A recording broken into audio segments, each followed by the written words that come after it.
Pour le groupe socialiste, Monsieur Semril. Oui, Madame la maire, mes chers collègues, j'aimerais, si vous me le permettez, revenir sur les différentes polémiques qui se tiennent dans notre ville depuis l'été. Il semblerait en effet que la notion même de débat, que toute démocratie devrait pouvoir préserver, devienne très limitée, tant les 280 caractères formatant toute expression nous amènent à la conclusion simpliste d'un pour ou contre sans nuance possible, pire encore, à l'indignation, voire même à la récusation de l'autre, qui ne partage pas la même idée sans même écouter ses arguments. Revenons donc sur cette première polémique estivale avec l'accueil du Tour de France en Bretagne. De quoi s'agit-il? L'historique est à mon sens important. La ville de Copenhague décide en effet de jeter l'éponge pour l'accueil du grand départ du Tour en juin 2021. Et la Bretagne, la région Bretagne, se propose de la remplacer au pied levé en imaginant plusieurs étapes dans notre région. Nous sommes donc candidats pour une étape, mais pas pour le grand départ. Pourquoi cette position? Nous l'avons expliqué dans le brouhaha du moment, mais je me permets peut-être de le redire. D'abord, les moyens. Le grand départ, c'est 700 000 € de tickets d'entrée versés par la ville à la société organisatrice et des prestations à la charge des finances publiques pour un coût estimé à plus de 3 millions d'euros. Barriérage, sécurité, infrastructure, réception, j'en passe. L'équivalent de nos subventions annuelles aux associations sportives pour une année. En 2021, le départ sera donné fin juin. Sur une même période, nos services et les habitants auraient donc vécu le grand départ, l'inauguration du métro, l'ouverture de l'exposition Pinault, les examens universitaires et les fêtes d'école et de quartier auxquelles nous sommes évidemment très attachés. Je sais, Madame la Directrice Générale, que nos agents sont capables de miracles logistiques, mais je pense qu'on ne peut pas leur demander l'impossible. Premier argument. Ensuite, celle de l'anticipation. Madame la maire, vous l'avez évoqué ce soir, la situation sanitaire se dégrade rapidement sur notre territoire. Le virus circule activement et qui peut sur ces bancs me dire ce qu'il en sera en juin prochain? D'ailleurs, au passage, il est assez stupéfiant de constater que cette crise sanitaire, doublée d'une crise économique et sociale, n'intègre toujours pas nos modes de pensée et de faire la ville quand on voit la tournure de ces débats ou polémiques. Enfin, dernier argument, celle des priorités. Nos entreprises, commerçants, artisans, indépendants ne sortent toujours pas la tête de l'eau. Les prochaines semaines s'annoncent toujours aussi compliquées pour eux. Un seul chiffre pour que vous compreniez bien les choix qui nous seront amenés à faire sous la coordination de notre collègue Nadège Noisette. 10 millions d'euros de recettes au minimum en moins pour le budget municipal. Pour reprendre mes ordres de grandeur, c'est l'équivalent de notre budget d'investissement annuel dans l'éducation, la jeunesse et l'enfance. Serait-ce devenu outrageant d'avancer la bonne gestion financière pour orienter nos choix? Notre objectif, c'est de faire rebondir notre économie locale, qu'elle souffre le moins possible de cette crise. J'ai entendu qu'en refusant le grand départ, on condamnait le secteur de la restauration et de l'hôtellerie. Des reproches que l'on entendait sans doute moins quand le centre des congrès du couvent des Jacobins générait plus de 30 millions d'euros de retombées économiques en 2019.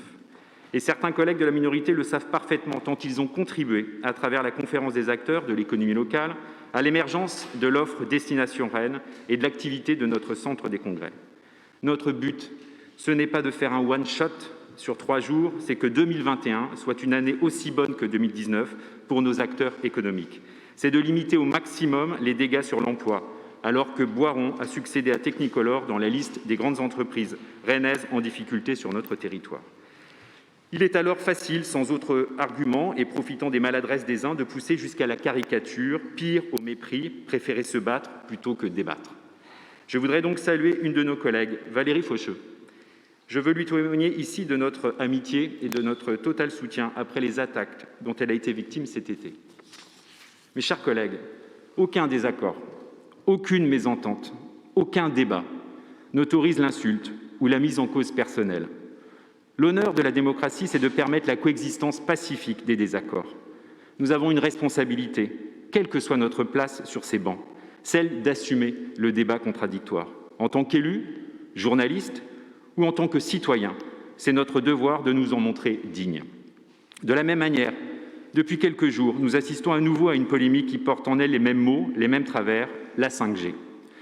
Aux légitimes questions citoyennes, de transparence, de garanties sanitaires et environnementales, aux enjeux importants de souveraineté nationale et de développement économique, on ferme le banc de la réflexion. C'est la même qui permet toujours de travailler l'acceptabilité d'une innovation technologique qui peut légitimement interroger et même faire peur. Là encore, aucune nuance, pas de débat possible. Il faut que chacun se positionne tout de suite, très vite, pour ou contre. Pour, tu es un moderne. Si tu oses t'interroger publiquement, tu serais alors l'ennemi du progrès, le ringard, l'ennemi à abattre. Chaque technologie porte en elle des questions qu'il nous appartient de lever précisément pour éclairer, apaiser, pacifier et rendre transparents les effets de cette technologie. Il en va même de la réussite économique de la 5G. En 2002, il y a donc plus de 10 ans, nos anciens collègues, malheureusement décédés, Yves Préau et Martial Gabillard, mettaient en place à Rennes pour la première fois en France une charte des ondes, obligeant les opérateurs à la mutualisation des moyens et d'éviter ainsi la prolifération des antennes dans la ville, et qui permettait également à tout Rennais, de pouvoir connaître le niveau d'onde à son domicile. Pouvons-nous encore nous en inspirer? Nous le savons tous, surtout à Rennes. La 5G, c'est la génération nouvelle, permettant une innovation importante, celle des objets connectés. Le champ des développements est immense. Domotique, robotique, véhicules autonomes, maîtrise énergétique de nos consommations, e-santé.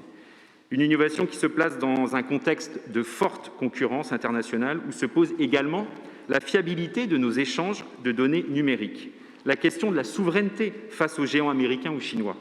Vous comprendrez dans ce cas qu'il est du devoir d'un maire de pouvoir mettre les conditions d'un débat permettant une vue citoyenne à 360 degrés sur ce sujet. On peut jouer effectivement à l'apprenti juriste et se complaire de rappeler que depuis 2010, la plus haute juridiction administrative rappelle que les maires n'ont pas le pouvoir réglementaire en la matière. Mais le Conseil d'État n'a jamais empêché un maire de créer les conditions d'un débat citoyen sur des innovations technologiques ou sur tout autre sujet. Je voudrais, si vous me le permettez, saluer notre collègue Pierre Janin, qui s'est vu donc confier cette mission sur la 5G par notre maire.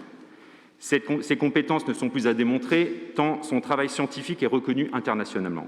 Croyez-vous un seul instant que notre collègue Pierre Janin n'a pas parfaitement conscience des enjeux économiques, tant il aura contribué par ses travaux au rayonnement de l'intelligence économique de notre territoire? Mais de grâce, pouvons-nous, pour une fois, prendre quelques mois, comme le demandait d'ailleurs la conférence citoyenne pour le climat, pour appréhender cette innovation sous toutes ses facettes, économiques, sociales, environnementales, sociétales et même en matière de souveraineté nationale. Notre conseil municipal aurait alors ce rôle si important pour la démocratie sans cesse abîmée.